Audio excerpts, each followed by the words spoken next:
एक टोकरी भर मिट्टी। यह कहानी श्री माधवराव सप्रे द्वारा लिखी गई पहली हिंदी कहानी है। साहित्यिक हलकों में बहुत देर तक इस चर्चा का विषय रहा कि हिंदी कहानी का जन्म कब हुआ और पहली हिंदी कहानी कौन सी है, किंतु अब प्रायः सर्वसम्मति से ये प्रस्थापित हो चुका है कि हिंदी की पहली कहानी पंडित माधवराव सप्रे की एक टोकरी भर मिट्टी है, जो अप्रैल 1901 ईस्वी के छत्तीसगढ़ मित्र में प्रकाशित हुई थी। इस कहानी में कर्तव्य पथ से भटके हुए एक जमींदार की आंखें एक गरीब की छोटी सी पर विस्तृत अर्थ वाली बात से कैसे खुली, यह बताया गया है। आइए सुनते हैं एक टोकरी भर मिट्टी। किसी श्रीमान जमींदार के महल के पास एक गरीब अनाथ विधवा की झोंपड़ी थी। जमींदार साहब को अपने महल का हाथा उस झोंपड़ी तक बढ़ाने की इच्छा हुई।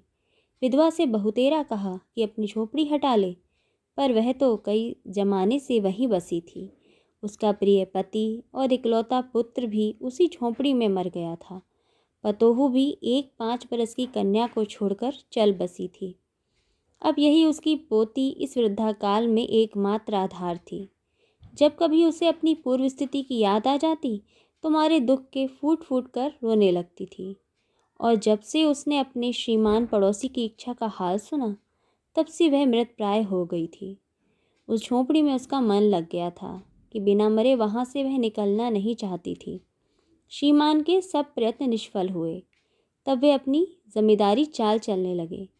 बाल की खाल निकालने वाले वकीलों की थैली गरम कर उन्होंने अदालत से झोंपड़ी पर अपना कब्जा कर लिया और विधवा को वहाँ से निकाल दिया।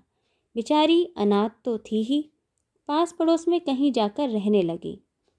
एक दिन श्रीमान उस झोंपड़ी के आसपास टहल रहे थे और लोगों को काम बतला रहे थे कि इतने में वे विधवा हाथ में एक टोकरी लेकर वहां पहुंची। श्रीमान ने उसको देखते ही अपने नौकरों से कहा कि उसे यहाँ से हटा दो, पर वह गिड़गिड़ा कर बोली, महाराज, अब तो ये झोंपड़ी तुम्हारी ही हो गई है। मैं उसे लेने नहीं आई हूँ। महाराज, क्षमा करें तो एक विनती है। जमींदार साहब ने सिर हिलाने पर उसने कहा, जब से यह झोंपड़ी छूटी है तब से मेरी पोती ने खाना पीना छोड़ दिया है। मैंने बहुत कुछ समझाया, पर एक नहीं मानती। यही कहा करती है कि अपने घर चल, वहीं रोटी खाऊंगी।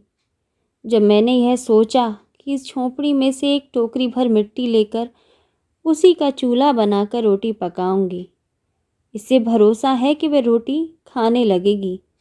महाराज, कृपा करके आज्ञा दीजिए तो इस टोकरी में मिट्टी ले जाऊं। श्रीमान ने आज्ञा दे दी। विधवा झोंपड़ी के भीतर गई। वहां जाते ही उसे पुरानी बातों का स्मरण हुआ और उसकी आंखों से आंसू की धारा बहने लगी। अपने आंतरिक दुख को किसी तरह संभाल कर उसने अपनी टोकरी मिट्टी से भर ली और हाथ से उठाकर बाहर ले आई। फिर हाथ जोड़कर श्रीमान से प्रार्थना करने लगी कि महाराज, कृपा करके इस टोकरी को ज़रा हाथ लगाइए, जिससे कि मैं इसे अपने सर पर धर लूं। जमींदार साहब पहले तो बहुत नाराज़ हुए, पर जब वह बार बार हाथ जोड़ने लगी और पैरों पर गिरने लगी तो उनके मन में कुछ दया आ गई। किसी नौकर से ना कहकर आप ही स्वयं टोकरी उठाने आगे बढ़े। ज्यों ही टोकरी को हाथ लगाकर ऊपर उठाने लगे, त्यों ही देखा कि यह काम उनकी शक्ति के बाहर है। फिर तो उन्होंने अपनी सब ताकत लगाकर टोकरी को उठाना चाहा, पर जिस स्थान पर टोकरी रखी थी वहाँ से वह एक हाथ भर ऊंची ना हुई। वह लज्जित होकर कहने लगे कि नहीं, यह टोकरी हमसे ना उठाई जाएगी।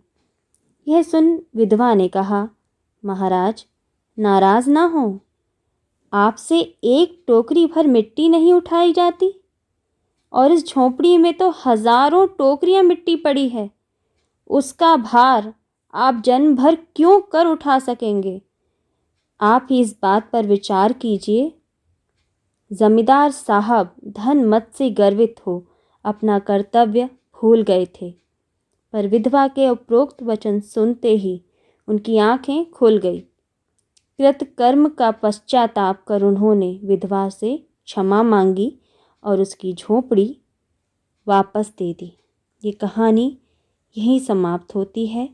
धन्यवाद।